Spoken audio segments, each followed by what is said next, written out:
Dunia ini adalah dunia yang mengerikan. Tidak ada hal baik di dalamnya. Tidak ada yang berharga di dalamnya. Jadi, tahukah Anda? Aku akan mencari sebuah rumah putih di tengah hutan yang berumput hijau dan memiliki satu jendela di mana aku bisa melihat matahari, dan di sanalah aku akan tinggal. Aku tidak mau melakukan apa-apa lagi. Saudara pendengar, bersama dengan saya Oti Priambodo dalam program Jalan 66. Senang sekali karena bisa mempersembahkan program yang memberikan pengetahuan Alkitabiah dan menyuguhkan kepada kita jalan keselamatan. Perjalanan kita kali ini, kita akan masuk pada pembahasan Kitab Wahyu dan sudah sampai pada titik final dengan banyak pewahyuan yang berbeda. Pasal yang ke-18 dan 19 akan menyatakan kepada kita apa yang baru saja terjadi kepada orang-orang yang percaya dengan kekayaan mereka sendiri. Hancurnya pasar. Inilah tema kita hari ini dan akan dibawakan oleh Pak Yohanes untuk melihat bagaimana apa yang sedang terjadi ketika kita belajar dari Kitab Wahyu pasal yang ke-18 dan yang ke-19. Setiap orang yang percaya bahwa uang adalah solusinya, akhirnya akan melakukan hal-hal yang tidak bisa kita percaya untuk mendapatkannya. Benarkah begitu? Segala kesamaan yang ada di sini bukanlah suatu kebetulan. Mari kita pikirkan hal ini sebelum kita harus membayar sesuatu. Shalom saudaraku yang dikasihi oleh Tuhan. Mungkin Anda berpikir bahwa sistem komersial dan sistem keuangan kita akan bertahan selama-lamanya. Mungkin pernah berpikir demikian? Luar biasa sekali ya, ketika kita melihat bagaimana orang-orang begitu yakin akan segala sesuatunya, namun sebenarnya hal-hal tersebut tidak bisa memberikan jaminan apa-apa. Luar biasa. Babylon yang terkenal ini, pelacur besar yang memiliki tanda sebagaimana yang disebutkan di sini dalam Kitab Wahyu pasal 18, yang dikaitkan dengan pasar. Jadi mari kita berhenti sejenak dan mendengarkan apa yang terjadi. Kemudian daripada itu aku melihat seorang malaikat lain turun dari surga. Ia mempunyai kekuasaan besar dan bumi menjadi terang oleh kemuliaannya. Dan ia berseru dengan suara yang kuat, katanya, Sudah rubuh Babel, kota besar itu.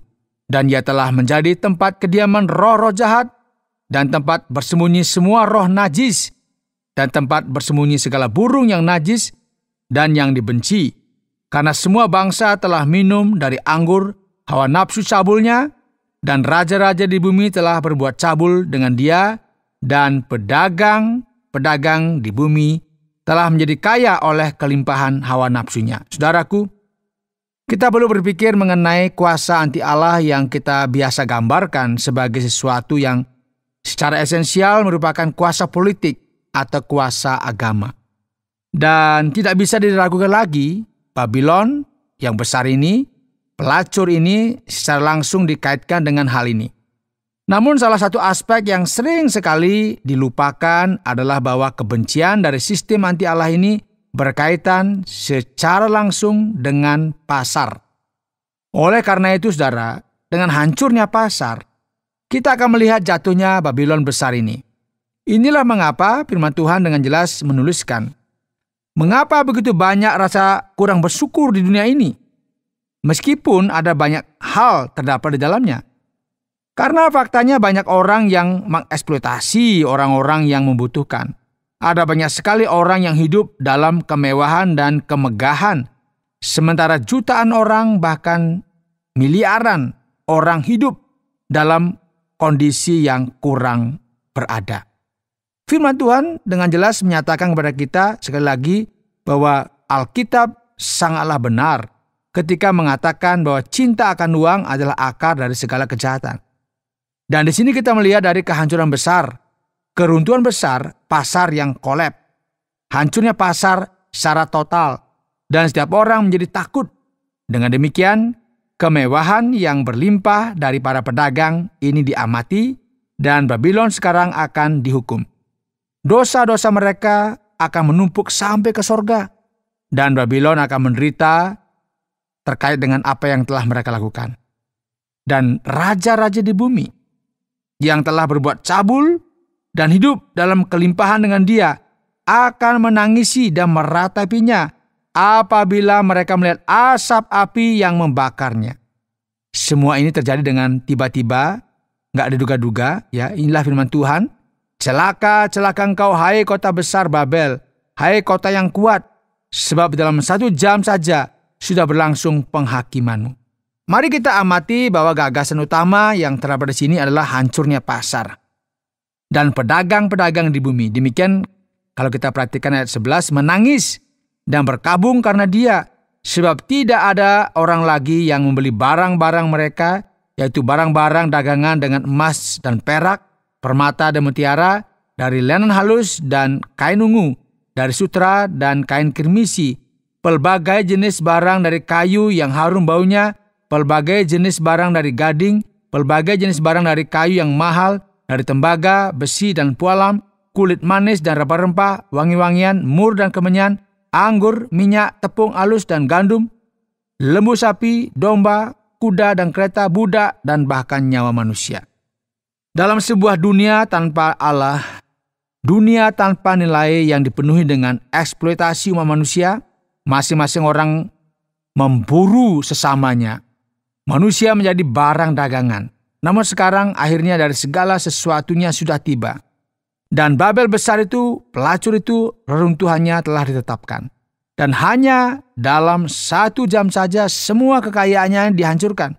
Dan ini setelah kejahatan yang sedemikian rupa, eksploitasi yang sedemikian rupa, setelah sedemikian banyak kejahatan yang dilakukan melawan umat manusia, maksudnya melalui proses yang jahat ini. Sekarang kita perhatikan apa yang terjadi. Akhirnya tiba waktu penghakiman ilahi.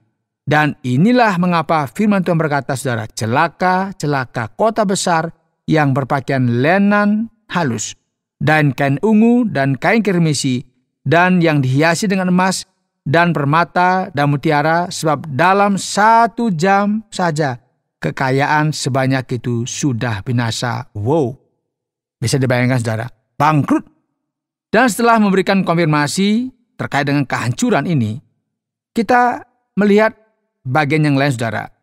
Bersukacitalah atas dia, hai sorga, dan kamu, hai orang-orang kudus, rasul-rasul dan nabi-nabi, karena Allah telah menjatuhkan hukuman atas dia karena kamu. Saudaraku, kita perlu berhati-hati.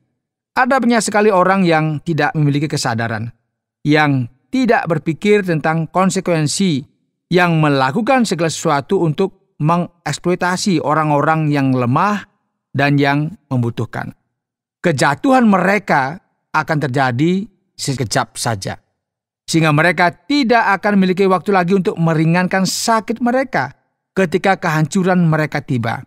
Semua dosa akan dihukum dan segala yang jahat akan dihakimi oleh Allah, dan sekarang waktunya untuk merayakan. Apa yang terjadi?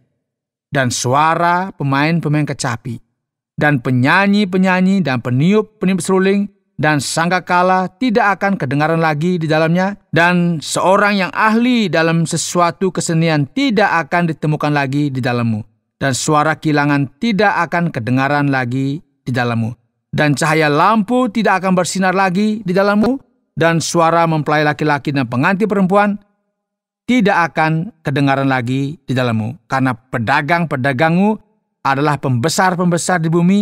Oleh ilmu sihirmu semua bangsa disesatkan.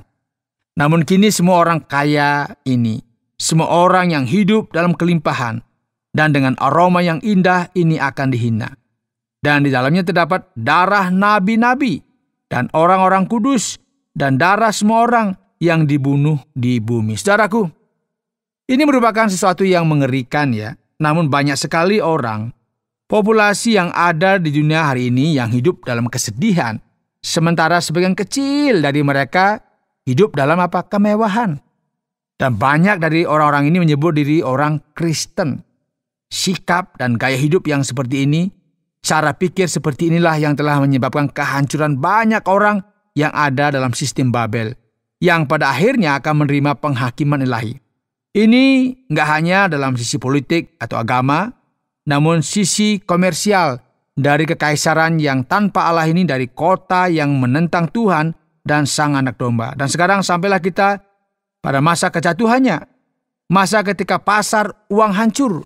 Kemudian daripada itu aku mendengar seperti suara yang nyaring dari himpunan besar orang banyak di sorga, katanya, haleluya, keselamatan dan kemuliaan dan kekuasaan adalah pada Allah kita, sebab benar dan adil segala penghakimannya, karena Dialah yang telah menghakimi pelacur besar itu yang merusakkan bumi dengan percabulannya, dan Ialah yang telah membalaskan darah hamba-hambanya atas pelacur itu.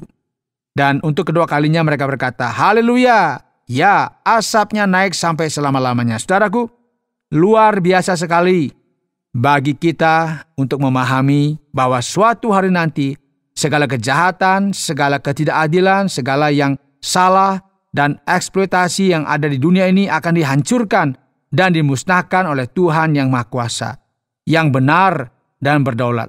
Nah, kitab Wahyu menuliskan, dan ke-24 tua-tua dan ke-40 makhluk itu tersungkur dan menyembah Allah yang duduk di atas tahta itu, dan mereka berkata, amin, haleluya. Maka kedengaranlah suatu suara dari tahta itu, pujilah Allah kita, hai kamu semua hambanya, kamu yang takut akan Dia, baik kecil maupun besar. Lalu aku mendengar seperti suatu himpunan besar orang banyak, seperti desau air bah, dan seperti deru guruh yang hebat, katanya, haleluya, karena Tuhan Allah kita yang Maha Kuasa telah menjadi Raja. Benar sekali, masalah dengan Babylon, kota jahat itu, pelacur besar itu, perempuan dengan gaun merah, ratu dari pasar keuangan, itu akan jatuh. Dan di sini ia bermaksud untuk mengambil alih kerajaan yang merupakan milik Allah. Namun kita bisa melihat, saudara, bahwa kemenangan itu merupakan milik Tuhan, milik Anak Domba. Dan inilah mengapa Tuhan Allah kita memerintah, Tuhan yang Maha Kuasa yang akan datang. Marilah kita bersukacita dan bersorak-sorai dan memuliakan Dia, karena hari perkawinan Anak Domba telah tiba dan pengantinnya telah siap sedia, dan kepadanya dikaruniakan supaya memakai kain linen halus yang berkilau-kilauan dan yang putih bersih. Masa akhir ketika sejarah sampai kepada kesudahannya adalah masa ketika terjadi pernikahan antara pengantin wanita dan Sang Anak Domba. Pernikahan ini adalah pernikahan yang merayakan kemenangan besar dari kerajaan yang telah ditetapkan. Linen halus, bersih, dan berkilau-kilauan diberikan untuk dipakai. Linen halus itu adalah perbuatan-perbuatan yang benar dari orang-orang kudus yang bertolak belakang dengan kejahatan yang dilakukan oleh Babel. Lalu ia berkata kepadaku, tuliskanlah, berbahagialah mereka yang diundang ke perjamuan kawin Anak Domba. Ini adalah umat Allah yang menerima perintah untuk meninggalkan Babel dan untuk tidak masuk ke dalam sistem yang merusak ini. Katanya lagi kepadaku, perkataan ini adalah benar, perkataan-perkataan dari Allah. Maka tersungkurlah aku di depan kakinya untuk menyembah Dia. Tetapi ia berkata kepadaku, janganlah berbuat demikian. Dan penjelasan yang akan kita temukan di sini, Wahyu 19 ayat 10, sangat menarik ya. Gagasan utamanya adalah bahwa Raja besar itu telah menang, telah mengambil alih tempat dari ratu palsu itu, yaitu si pelacur. Siapakah yang layak untuk menerima hormat, kemuliaan, dan penyembahan? Nah, di sini Yohanes ada di hadapan malaikat yang menyampaikan semua ini, dan dia takut ya, dan tersungkur di kakinya dan menyembahnya. Babel nggak layak untuk dihormati. Nggak seorang pun yang layak untuk dihormati, bahkan malaikat dari sorga pun ya nggak layak. Hanya Tuhan, Allah alam semesta, alamlah yang layak. Janganlah berbuat demikian, aku adalah hamba, sama dengan engkau dan saudara-saudaramu yang memiliki kesaksian Yesus. Sembahlah Allah, karena kesaksian Yesus adalah roh nubuat. Bagian ini dalam pasal 19 ini akan kita akhir di sini, saudara. Saudara yang dikasihi oleh Tuhan, mari kita perhatikan bersama. Buka mata Anda dan berhati-hati, karena cepat atau lambat dunia pasar, dunia perdagangan akan hancur. Anda sedang mendengarkan Jalan 66 dalam rangkaian pembahasan Wahyu pasal yang ke-18 dan 19 yang telah dijelaskan oleh Pak Yohanes dengan tema Hancurnya Pasar. Sekarang kita masuk kepada bagian tanya jawab. Pak Yohanes, ketika kita sampai pada pasal yang ke-18 dan yang ke-19 sampai pada ayat yang ke-10, ada masalah terbesar yang ada di dunia, yaitu adalah uang. Apakah Allah menentang orang-orang yang berinvestasi dalam pasar modal, begitu Pak? Pak Oti, ketika kita mulai membaca kitab Wahyu, semua ini sepertinya agak menakutkan ya. Sepertinya semua ini berkaitan dengan pasar modal. Dan bahwa hal ini pada intinya berasal dari iblis. Bagaimana kita perlu untuk melakukan pendekatan terhadap hal ini dan memahaminya? Apakah semua dagangan ada di bawah kuasa iblis atau sebagainya? Ya, ini bukan yang dimasukkan di sini ya. Dalam Alkitab kita sebenarnya akan melihat sebuah pujian terkait dengan uang. Pujian terkait dengan kekayaan. Nah, Tuhan Yesus sendiri ketika Ia berbicara mengenai bagaimana kita perlu berurusan dengan kehidupan rohani kita, seringkali Ia membandingkannya dengan sebuah investasi di bank. Masalah sebenarnya bukan uang itu ya. Masalahnya adalah terlalu cinta akan uang adalah sebuah ungkapan akan kuasa dalam masyarakat tanpa nilai yang benar. Apa yang kita lihat di sini bukanlah sebuah dagangan. Nilai finansial itu sendiri, namun faktanya adalah bahwa dalam masyarakat yang tidak adil ini, di mana prinsip-prinsip Allah telah dilupakan, orang-orang nggak lagi memiliki nilai atau harga diri. Ada sebuah eksploitasi yang jahat, kejahatan, ketidakadilan dalam pembagian barang-barang dan sumber daya. Jadi masalahnya bukan terletak pada uang itu sendiri. Masalahnya bukan dengan pasar modal. Masalahnya adalah dengan umat manusia itu sendiri yang dikuasai dosa, ketamakan, kejahatan, dan kemudian memanipulasi sumber daya yang sangat besar dan barang-barang, bukan dengan tujuan untuk membangun dunia yang lebih baik, namun untuk apa? Saling mengeksploitasi satu sama lainnya. Jadi, apakah kita berpikir bahwa seluruh dunia yang mengalami krisis finansial merupakan peringatan akan kejatuhan Babel? Pak Oti, ini pertanyaan yang rumit sebenarnya. Ya, kita semua tahu dengan baik bahwa kita ini adalah bagian dari pasar dunia. Ya, dengan kata lain, kita semua ini hidup dalam sebuah skenario di mana segala sesuatunya, segala mekanisme finansial dan ekonomi saling berkaitan. Dari waktu ke waktu, dunia kita telah mengalami beberapa krisis dan hal ini memberi dampak kepada setiap orang. Dan kita bisa dengan yakin berkata bahwa dunia kita secara umum tidak berorientasi pada prinsip-prinsip Allah. Oleh sebab itu, ada cara bagi kita mengurus hal-hal ini dalam kehidupan kita yang sangat mirip dengan apa yang dilakukan oleh Babel. Kita bisa berkata bahwa krisis ini merupakan tanda dari cara penggunaan yang tidak terpikirkan atau kesalahan dalam memakai sumber daya yang ada di dalam dunia kita.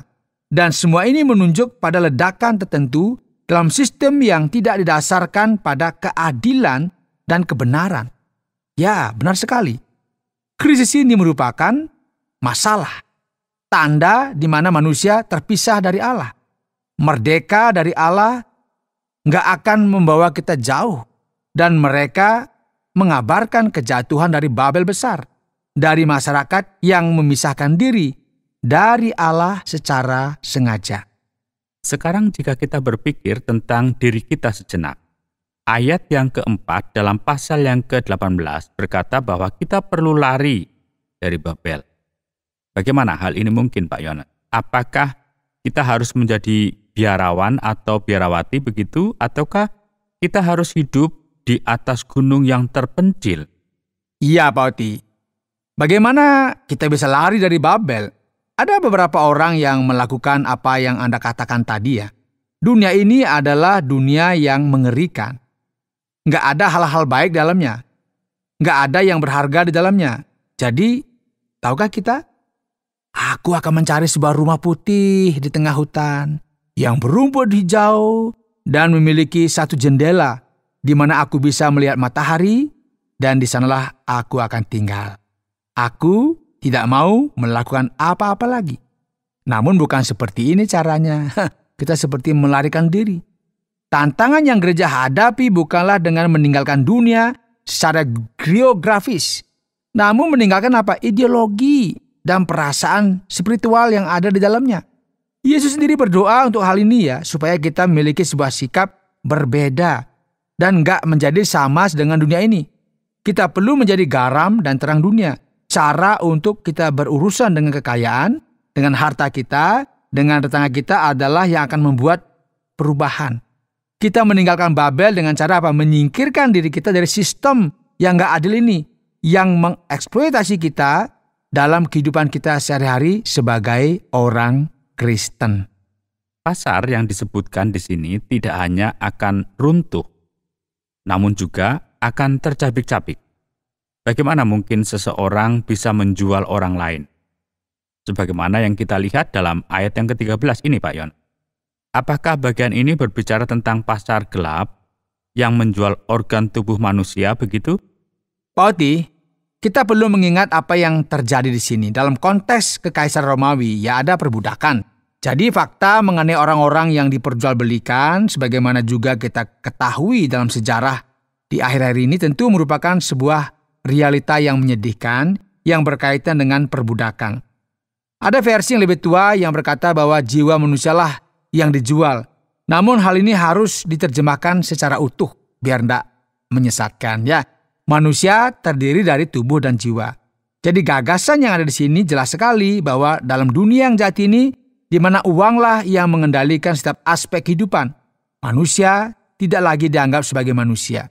Manusia hanyalah barang dagangan yang ada di pasar. Ini merupakan sesuatu yang mengerikan, sangat menghancurkan. Setiap waktu di mana manusia dipandang sebagai keuntungan finansial, maka sikap ini merupakan sebuah sikap yang berkompromi dengan Babel. Oleh sebab itu, pasar organ manusia hanyalah satu sisi saja dari kisah ini. Satu cara di mana hari ini kejahatan dilakukan. Tanpa berpaling kepada Allah untuk menetapkan kembali nilai manusia. Umat manusia yang diciptakan serupa dan segambar dengan Allah akhirnya menempuh jalan yang fatal ini, yang bahkan rela menjual sesamanya manusia. Ketika kita mulai membaca pada pasal yang ke-19, dari kitab Wahyu ini, kita akan melihat ada pujian dan penyembahan. Ayat yang ke-9 akan berbicara mengenai pernikahan anak domba. Jadi, siapakah mempelai perempuannya? Mungkinkah domba betina atau sebagainya? Ya Pak Oti, jelas sekali anak domba yang disebutkan di sini merupakan sebuah bahasa kiasan. Anak domba itu ialah Kristus, dan tentu saja pernikahan anak domba tersebut bukanlah dengan domba betina Apa artinya? Pernikahan anak domba yang terjadi dalam perayaan ini merupakan saat di mana Kristus dipersatukan dengan gerejanya. Menarik sekali karena ini merupakan akhir yang berkemenangan bagi gereja di akhir zaman.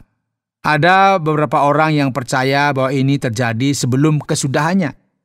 Cara pandang kaum dispensasionalis percaya bahwa pada masa ini akan menjadi sebuah realita setelah pengangkatan gereja, ketika Kristus dipersatukan dalam apa yang kita sebut sebagai pernikahan anak domba.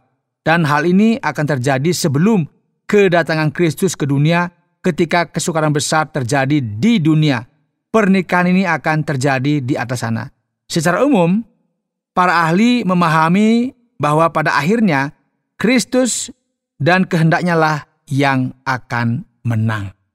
Dan sekarang yang berikut Pak Yones, mengapa malaikat yang disebutkan di ayat 10 ini sangat empati? Sembahlah Allah. Dan ia mengatakan hal ini kepada Rasul Yohanes.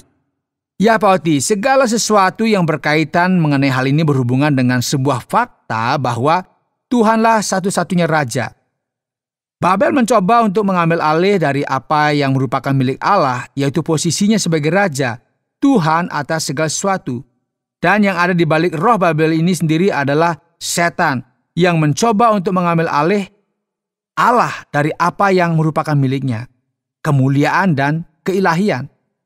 Dengan demikian kita akan melihat sebuah sikap manusia yang problematis, yang mencoba untuk menyembah hal-hal lain daripada menyembah satu-satunya yang layak untuk disembah, yaitu Tuhan satu-satunya Allah Bapa, Putra, dan Roh Kudus. Jadi di sini kita melihat Yohanes melihat sebuah pewahyuan yang luar biasa.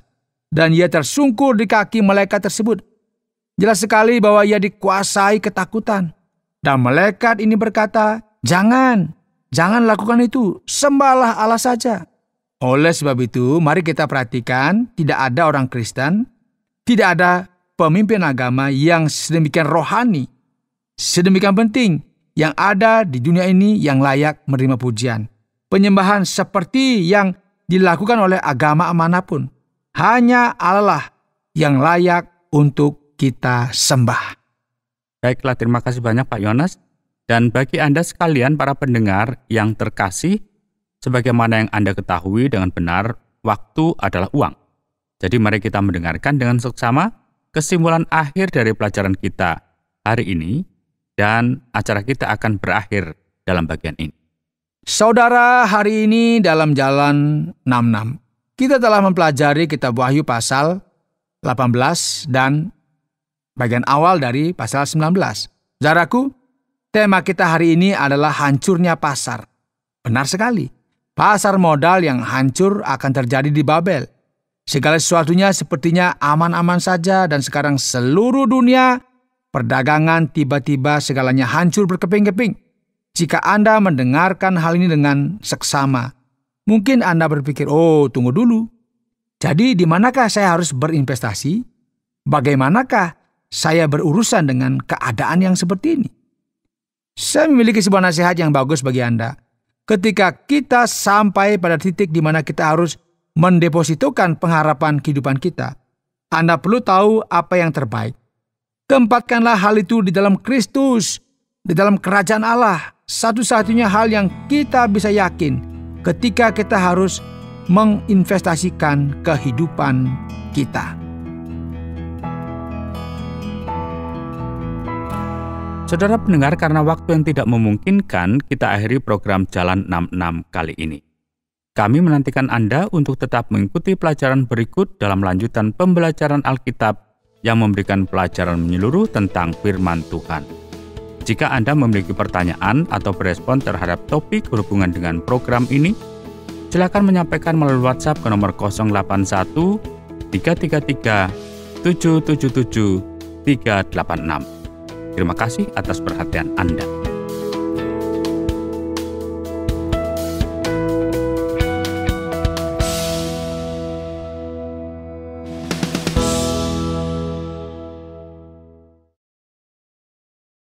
Terima kasih Anda sudah mengikuti program kami. Jika Anda diberkati, jangan lupa like, komen, dan share supaya Anda tidak ketinggalan setiap program terbaru kami. Jangan lupa juga untuk subscribe channelnya dan nyalakan loncengnya. Jika Anda ingin mendukung pelayanan kami, bisa melalui rekening kami berikut ini atau menghubungi kami di sini.